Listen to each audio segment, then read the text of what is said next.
Okay, in this next video, we're going to look at the strength of acids and bases.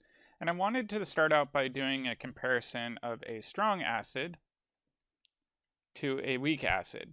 So strong acids we'll do first, but strong acids completely dissociate in solution. So let's give an example. HCl, hydrochloric acid, is a really strong acid. So HCl, if we add it to water, which is a liquid, is going to completely 100% dissociate into the hydronium ion plus chloride anions, right? So let's just make a note here. So strong acids dissociate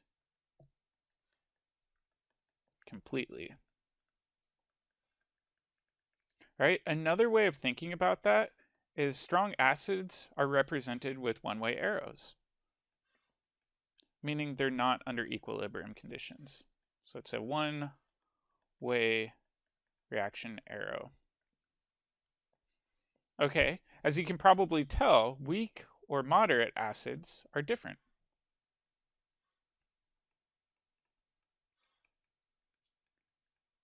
So let's take an example of a weaker acid. So in this case, HNO2. So that's nitrous acid. If we take the same situation where it's aqueous and we mix it with water, which is a liquid, we'll still make hydronium ion, which is aqueous, and we'll still get our anion, which is our conjugate base, if you remember. However, it's not a one-way reaction arrow. Instead, we'll erase it and we'll show it with equilibrium arrows, meaning some of the starting material kind of hangs out. Not all of it breaks apart into the conjugate base and conjugate acid, right? So let's just make some notes here. So weak or moderate acids do not completely dissociate.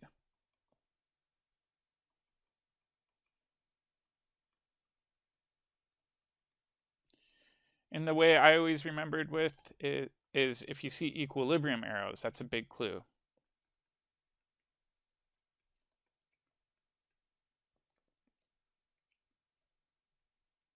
Okay, so down here we've got equilibrium arrows, which means that it hasn't 100% converted into ions, right? Okay, so I wanted to show you some examples of this, and the textbook has a decent table. This is not exhaustive for sure. In fact, there are books full of these tables.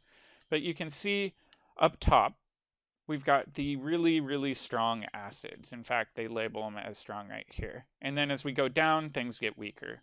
So in the top, you can see the strong acids all dissociate pretty much 100%. It might be like 99.9998, but close enough to 100% where it's essentially all converted, right? And then we go down here, our moderately weak acids are only converting about 28 to 30%, somewhere in that range.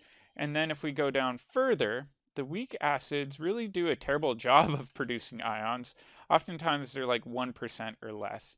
There's no guidelines for what the crossover is from strong to moderate. It's all just kind of a series of grays, but strong acids are generally considered to dissociate 100%. Okay, this is interesting though, right? Because I have students that say, well, what about a really, really dilute solution of, let's say, hydrochloric acid? Is it weaker if it's dilute? And the answer is no. The dissociation has nothing to do with concentration. So let's put a note down here. Acid strength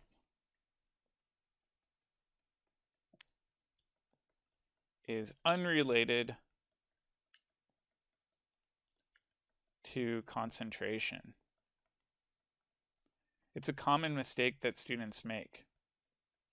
So for example, even if we have an incredibly dilute solution of a strong acid, it's still a strong acid, right?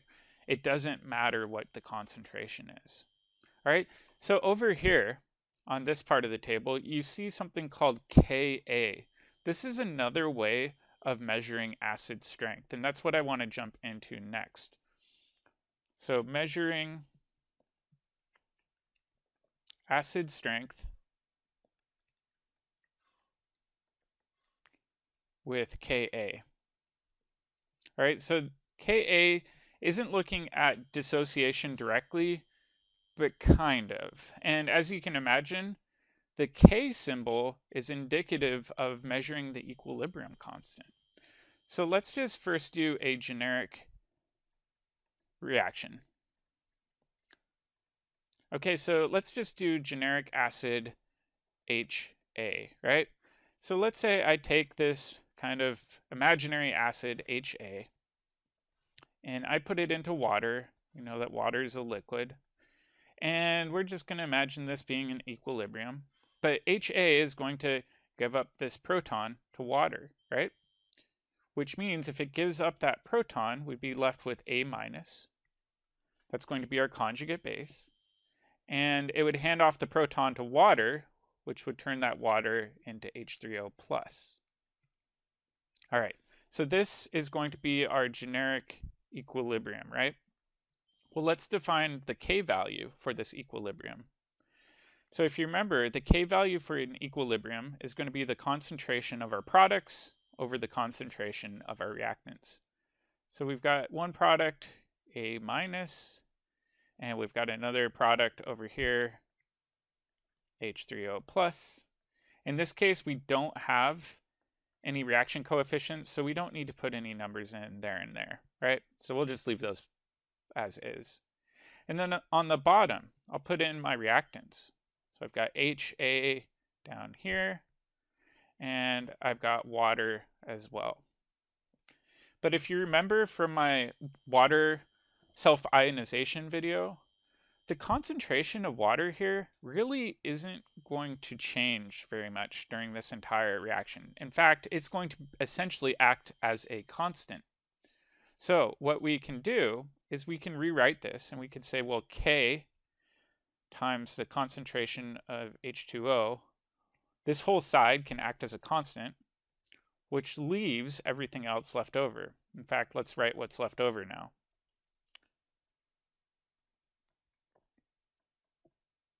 So now we've got our products left over, and then we've got HA. All right, but over here, this is a constant.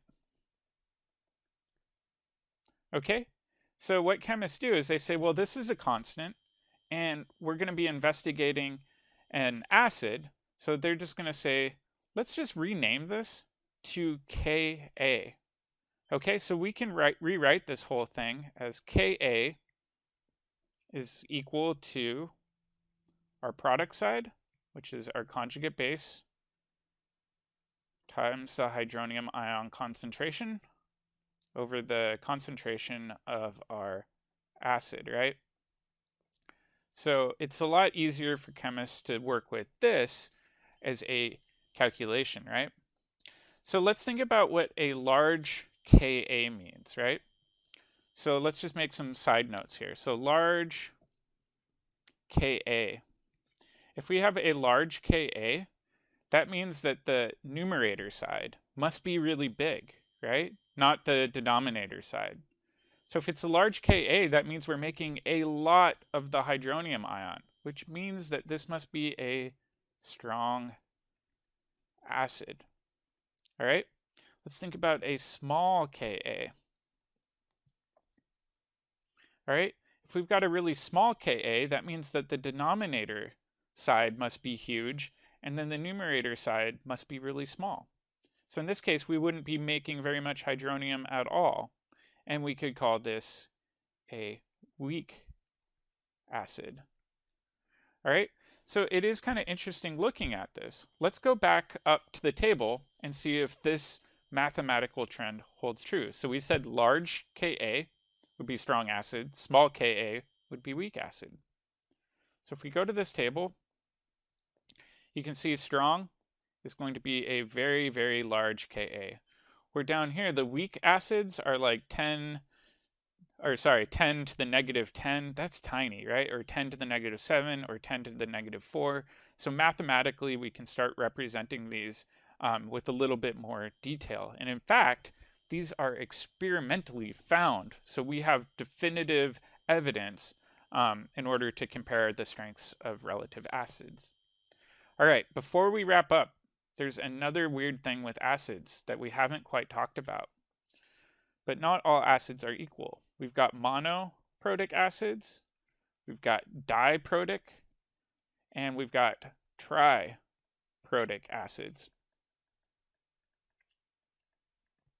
All right, and so you can tell the roots are going to be all different here.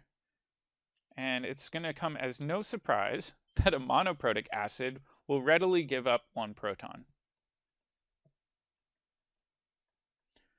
So let's just make some notes.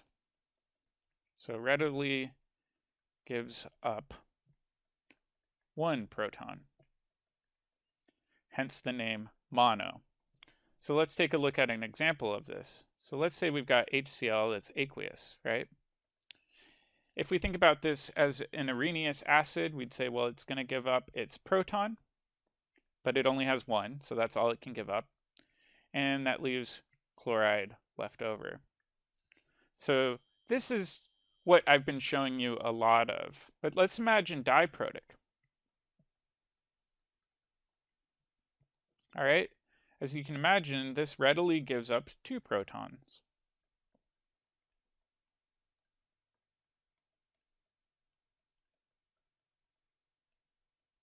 Oops, let me clean this up a little bit. And let's see if we can show an example of this. Okay, so a good example of this is sulfuric acid, which is H2SO4, right? So sulfuric acid is another really strong acid, and it can, in one step, give up 1 proton, which would leave us with HSO4 minus left over, right? Because if we kicked off 1 proton, we'd have a negative charge. However, it still has 1 more proton that it can give up.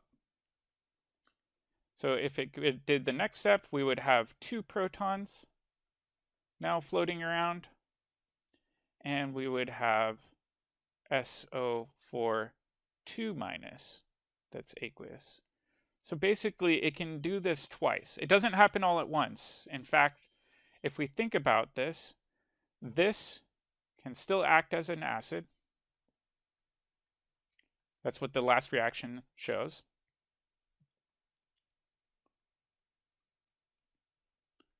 But is weaker than H2SO4. The starting acid over here was a lot stronger, but in the middle, right here, it's already given up 1 proton, so it has a little less oomph behind it to give up that last proton. All right, so let's take a look at our last one, triprotic. These readily give up 3 protons.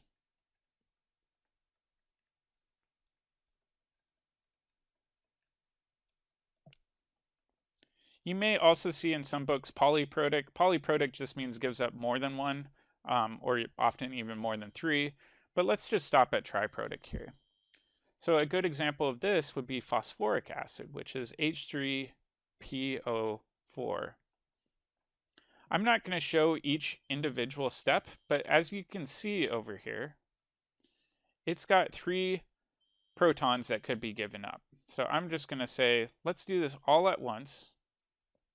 We know it doesn't happen all at once in reality. So in fact, let's even just change this. Sometimes I show it like this to indicate that it's going to take 3 steps to get there. If you want to write them out, you can. But that's going to kick off 3 protons after all 3 steps. And then the remaining conjugate base would be PO4, and it must be 3 minus in order to be balanced. And this would be aqueous. All right, so this kind of reinforces that not all acids behave like HCl. In fact, some give up 2, some give up 3 protons. It's important to keep that in mind if you're working through acid-base chemistry problems. All right, I hope that helps, but let me know if you have any questions.